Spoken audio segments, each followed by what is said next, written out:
Hello student, welcome back to my YouTube channel that is BioStudy 926. Now student, मैं आपके लिए topic लेके आया हूँ ओजोन के ऊपर। उससे पहले आपको इन्फॉर्मेशन देना चाहता हूँ। मैंने एसएससी का जो है कोचिंग स्टार्ट की है। कितने की? 400 रुपीज़ की ओनली। ठीक है, वहाँ पे आपको क्या होगा, रिकॉर्डेड वीडियोस मिलेगी,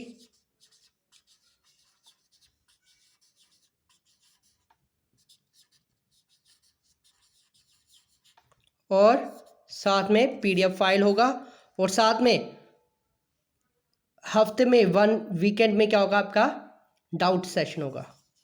ठीक है, डाउट सेशन होगा आपका। ठीक है, वहाँ पे क्या होगी, आपको वीडियो कॉल होगी, उसमें कॉन्फ्रेंस के थ्रू आपको डाउट जो है वो क्लियर किया जाएगा। ठीक है, तो मेरा जो है उसका लेने के लिए एसएससी का कोर्स, तो उसमें नंबर है, तो मैं आपको इसमें कर देता हूँ। ठीक है, तो नाउ अब उससे पहले एक मेरी एडवर्टीजमेंट देख लो, उसके बाद फिर स्टार्ट करते हैं वीडियो अपनी।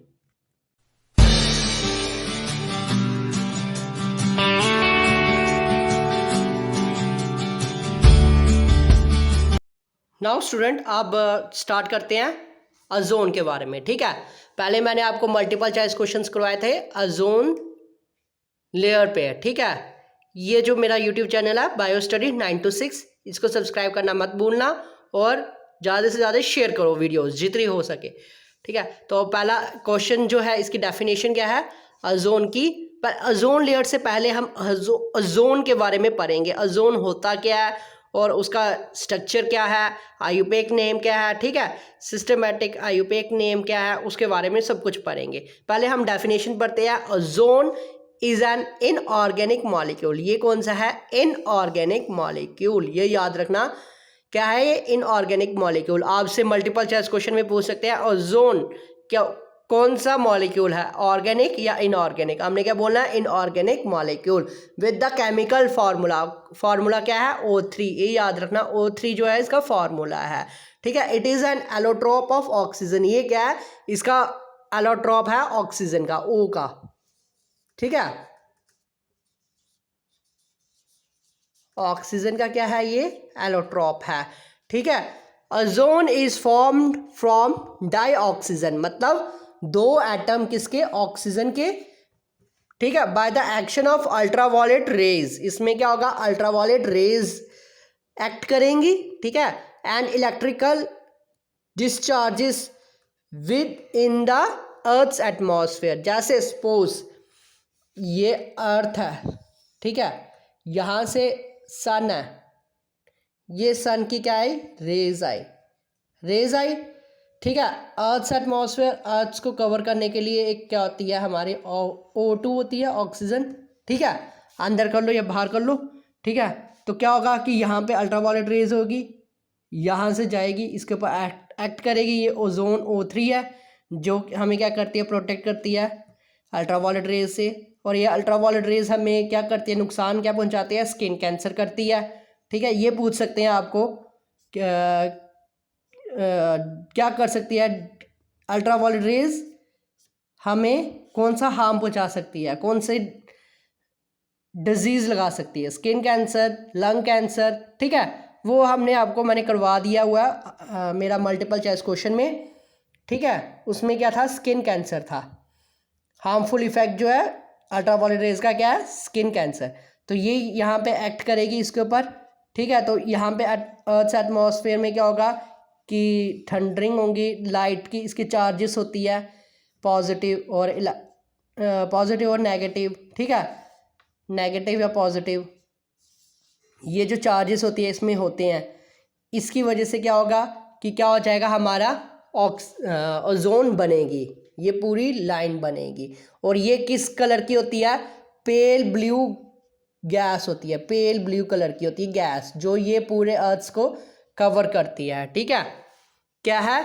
It is a pale blue gas with a pungent smell, मतलब गंदी स्मेल के कारण स्मेल होती है उसमें, ठीक है। ये हम खुद भी घर पे बना सकते हैं ओजोन, वो ऑक्सीजन लेके उसको एक्सपेरिमेंट करके, ठीक है, लैब में बन सकते हैं, घर पे नहीं, लैब में बन सकता है उसको।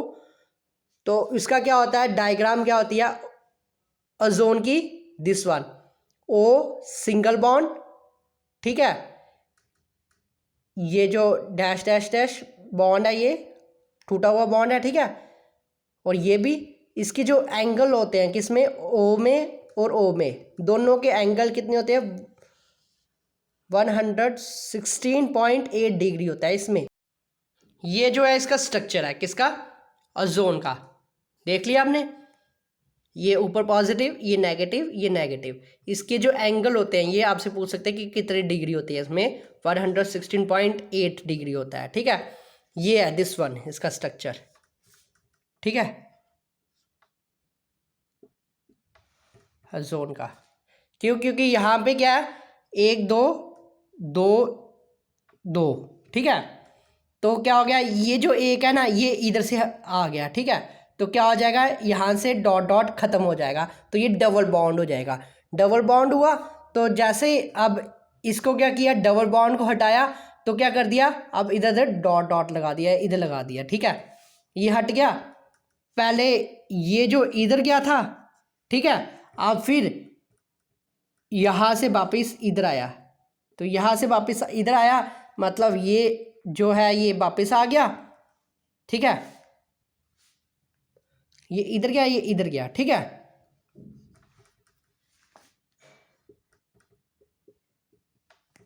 समझ गए, इसमें डॉट्स होंगे, क्या हो गया, इसमें जो डबल बॉन्ड था वो हट गया, अब क्या गया, सिंगल बॉन्ड हो गया, और क्या हो गया, इसके ऊपर नेगेटिव आ गया। इसमें क्या आ गया, यहाँ पे नेगेटिव था, नेगेटिव हट के इधर आया, तो क्या हो गया, बन गया हमारा डबल बॉन्ड बन गया। और यहाँ पे नेगेटिव, इसमें नेगेटिव था तो ये डबल बॉन्ड में शिफ्ट हो गया, और इसमें नेगेटिव था और ये डबल बॉन्ड में शिफ्ट हो गया, याद रखोगे, ठीक है। क्या यहाँ पे नेगेटिव था तो क्या हो गया, यहाँ पे डबल बॉन्ड में शिफ्ट हो गया, और यहाँ पे नेगेटिव था जो, वो यहाँ पे क्या हो गया, डबल बॉन्ड में शिफ्ट हो गया, ओके। तो अब क्या है, आयुपेक नेम क्या है ओजोन का, मतलब O3 का, इस गैस का क्या है, ओजोन। आयुपेक नेम भी पूछ सकते हैं कई बार, आयुपेक नेम पूछा जाता है कि क्या होता है, वो होता है ओजोन। तो सिस्टमैटिक आयुपेक नेम भी पूछा जा सकता है, उसका क्या होता है, ट्राई ऑक्सीजन। अब हम क्या करते हैं, ओजोन की लेयर के बारे में, ठीक है, तो इसको नोट डाउन कर लो क्या क्या है, आपको समझ आ गई होगी। तो अब नेक्स्ट करते हैं, ठीक है। अब क्या, ओजोन लेयर के बारे में, किसके बारे में, ओजोन लेयर के बारे में, ठीक है। तो क्या है इसकी definition, the ozone layer is a region of earth's at stratosphere that absorbs most of the sun's ultraviolet radiation। ये एक्चुअल में कहाँ पे होती है, अर्थ की स्ट्रेटोस्फेयर में होती है, जो एब्जॉर्ब करती है, क्या करती है, सन्स के अल्ट्रावायलेट रेज को, ठीक है, जो हमें हार्मफुल से इफेक्ट से बचाती है। नहीं तो अल्ट्रावायलेट रेज अगर सीधा अंदर हमारे अर्थ में आ जाए तो क्या हो जाएगा, इंटेंसिटी बढ़ जाएगी, इंक्रीज टेम्परेचर बढ़ सकता है, उसके बाद अर्थ का ग्लोबल वार्मिंग बढ़ सकती है, साथ में क्या हो सकता है, स्किन कैंसर हो सकता है, बहुत प्रॉब्लम हो सकती है अल्ट्रावायलेट रेज से, इतनी हार्मफुल रेज होती हैं जो, ठीक है। The ozone layer is mainly found in the lower portion of the stratosphere. Actual में ये कहाँ पे पाया जाता है, ये लोअर पोर्शन में पाया जाता है, किसके, स्ट्रेटोस्फेयर के नीचे वाली सतह पे, ठीक है। अब क्या आएगा, it's thickness varies regionally and geographically. Actual में क्या होता है कि जहाँ पे ठंड होती है, जहाँ पे गर्मी होती है, ठीक है, क्लाइमेट के जियोग्राफिकल वे हर जगह, मतलब कि क्या होता है कि चेंजेस होती रहती है इसकी थिकनेस, कहीं में मोटी होती है, कहीं में पतली होती है, जैसे अंटार्कटिका में आर्टिक, ठीक है, इसमें क्या हो गया कि जो थिकनेस है वो क्या होगी, कमज़ोर होगी, ठीक है। इट इज़ अप्रॉक्सीमेटली, ये कितनी होती है, 15 to 35 किलोमीटर अबव अर्थ होती है, मतलब ये कितने किलोमीटर अबव होती है, अर्थ से 15 से 35 किलोमीटर अबव होती है, ठीक है। The ozone layer was discovered in, actual में क्या है, ये ओजोन लेयर के बारे में हमने बता दिया क्या क्या होता है, इसकी थिकनेस वेरीज होती है, अप्रॉक्सीमेटली कहाँ से कहाँ तक होती है और वगैरह सब कुछ बता दिया इसके बारे में। अब क्या है, हमने इसकी डिस्कवरी करनी है। ये किसने डिस्कवर किया था, ठीक है, डिस्कवर्ड कौन से ईयर में हुआ था, ये हुआ था 1913 में हुआ था। The ozone layer was discovered in 1913 में किया था, किसने, बाय द फ्रेंच फिजिस्ट्स, दो है, ठीक है, कौन से चार्लेस फैब्री है एक, और दूसरे कौन से हैं, हेनरी बुइसन है, ठीक है, बुइसन, ठीक है। तो इन्होंने क्या किया था, डिस्कवर किया था ये क्या, ओजोन लेयर के बारे में। तो लेकिन जो इसकी प्रॉपर्टी है वो किसने की थी, जीएमबी डॉब्सन, इसी से ही क्या करते हैं, डॉब्सन यूनिट से ही हम मेज़र करते हैं, इन्हीं के नाम से मेज़र करते हैं ओजोन की थिकनेस, मोटापन, ठीक है, कि कितना थिक है, कितना थिन है, पतला है, कितना मोटा है वगैरह सब कुछ, ठीक है।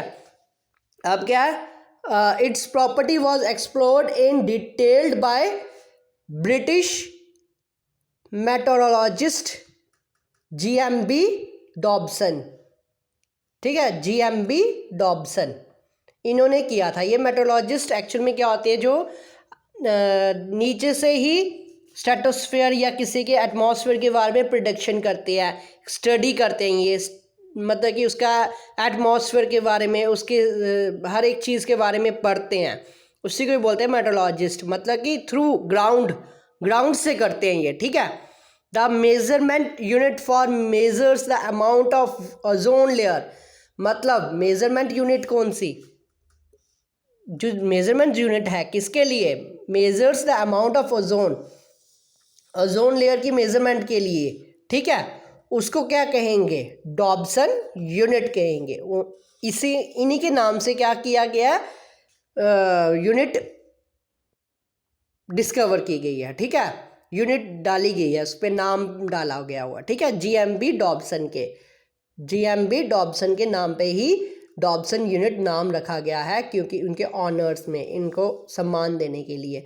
तो एक्चुअल में क्या किया था इन्होंने, एक स्टेटोस्कोप जो था ना वो डिस्कवर किया था, और उन्होंने क्या किया था कि नीचे से ही ऊपर वाला मतलब कि स्ट्रक्चर प्रोटेक्शन बताया था कि क्या है क्या नहीं, और उसकी प्रॉपर्टी वगैरह सब कुछ बताई थी, ठीक है। ये कहानी करने की ज़रूरत नहीं है, मैंने जो पॉइंट लिखे हैं पेपर पॉइंट ऑफ व्यू से इम्पॉर्टेंट है, इसका ये पूछ सकते हैं, ओजोन लेयर की अप्रॉक्सीमेटली कहाँ से कहाँ तक है, ये 15 से 35 किलोमीटर है, और ओजोन लेयर का किसने डिस्कवर किया था और कब किया था, ठीक है, दो साइंटिस्ट थे, फ्रेंच फिजिस्ट थे, चार्लेस फैब्री थे और हेनरी विल्सन थे, और 1913 में उन्होंने डिस्कवर किया था। और उनकी जो प्रॉपर्टी है, किसकी प्रॉपर्टी, ओजोन लेयर की प्रॉपर्टी किसने सही तरह एक्सप्लेन की थी पूरी, जीएमबी डॉब्सन। और हमें पूछा जा सकता है कि यूनिट जो है, मेजरमेंट यूनिट है अमाउंट ऑफ ओजोन लेयर को मेज़र करने के लिए, वो कौन सी यूनिट है, डॉब्सन यूनिट है, ठीक है।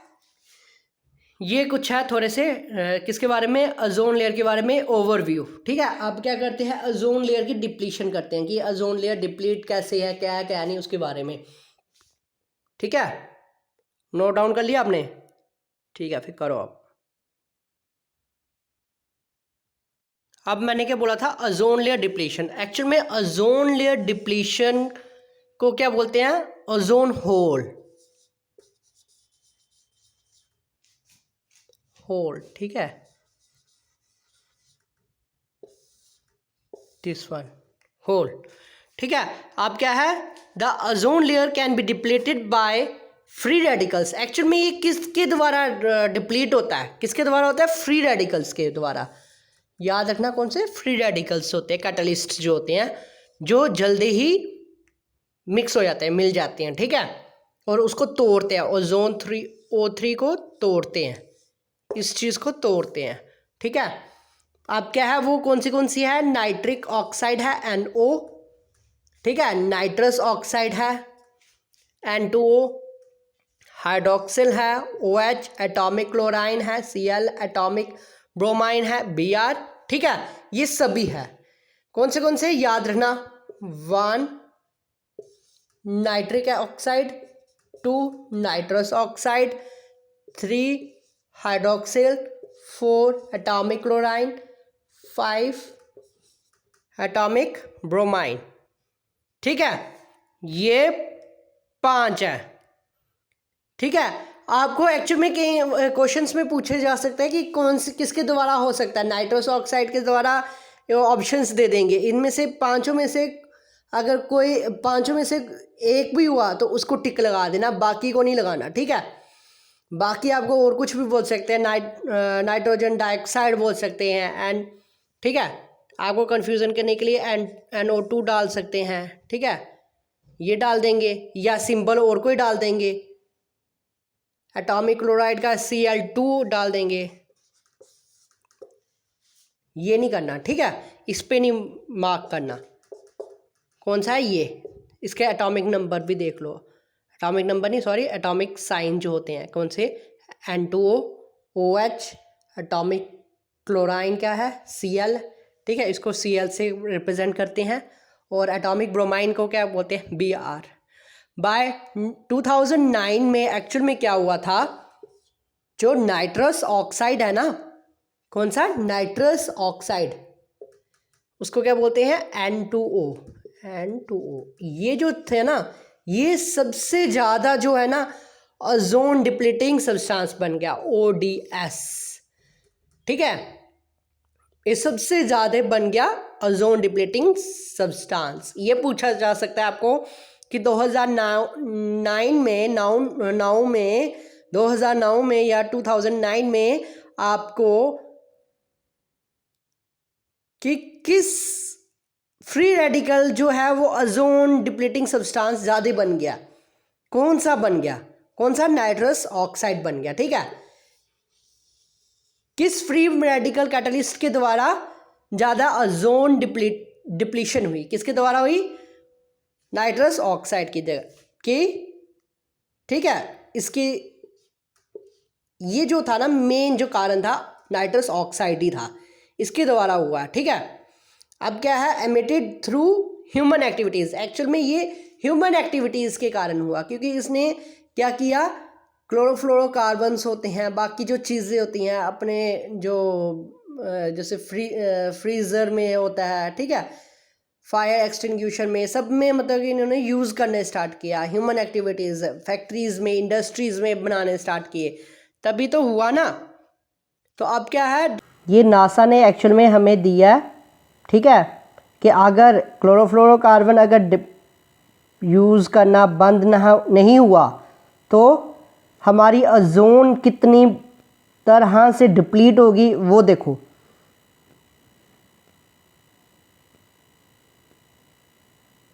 देख लिया, देखो अभी मैं बताता हूँ कैसे। देखो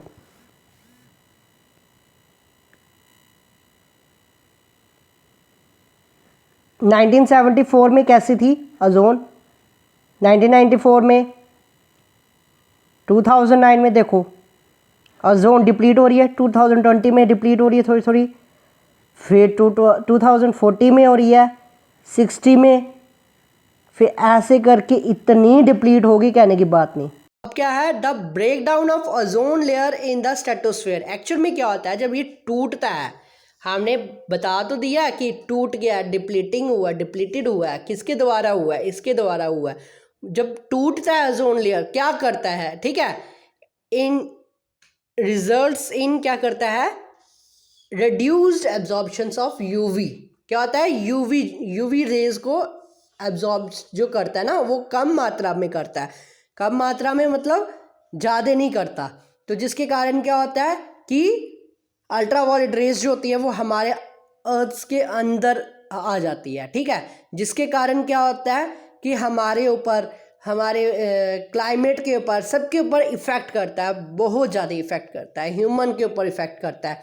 ठीक है, अब क्या है, एक्चुअल में जो ओजोन डिप्लीटिंग था ना, वो एनुअली किसने डिस्कवर किया था, the discovery of annual depletion of ozone, मतलब कि हर साल जो डिप्लीशन हो रही है कहाँ पे, अंटार्कटिक में, वो किसने डिस्कवर किया था या अनाउंस किया था, जोसेफ फॉरमैन ने किया था, ब्रेन गार्डनर ने किया था एंड जोनाथन शैंकलिन ने किया था। इन तीनों ने किया था ये दिस वन, ये आपसे पूछा जा सकता है।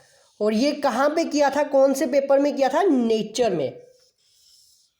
ठीक है, ये कब हुआ था? मई 16 में 1985 में। ठीक है, इसमें ये किया गया था। तो मैंने अभी आपको क्या करवाया है, ओजोन के बारे में करवाया है और ओजोन लेयर के बारे में क्वेश्चंस करवाए। क्वेश्चन क्या मतलब कि आपको डेफिनेशन करवाई। अब क्या करवाया, ओजोन लेयर डिप्लीशन के बारे में। तो यही जो मेन होता है ओजोन के बारे में, यही है बस। और इसके अलावा और कुछ जो भी होगा वो मैं अगली वीडियो में लेके आऊँगा। ठीक है, तब तक इस वीडियो को, इस लेक्चर को एंड करता हूँ मैं। तो आपने अगर कोर्स करना होगा तो मेरे को कांटेक्ट कर सकते हो, मेरा नंबर उसी में ही होगा ऐड में। तो मेरा जो यूट्यूब चैनल है उसको सब्सक्राइब करना मत भूलना, बायो स्टडी 926। और दूसरा मेरा जो यूट्यूब चैनल है वो है जनरल स्टडी 926, उसको भी सब्सक्राइब करना मत भूलना। तो थैंक यू वेरी मच।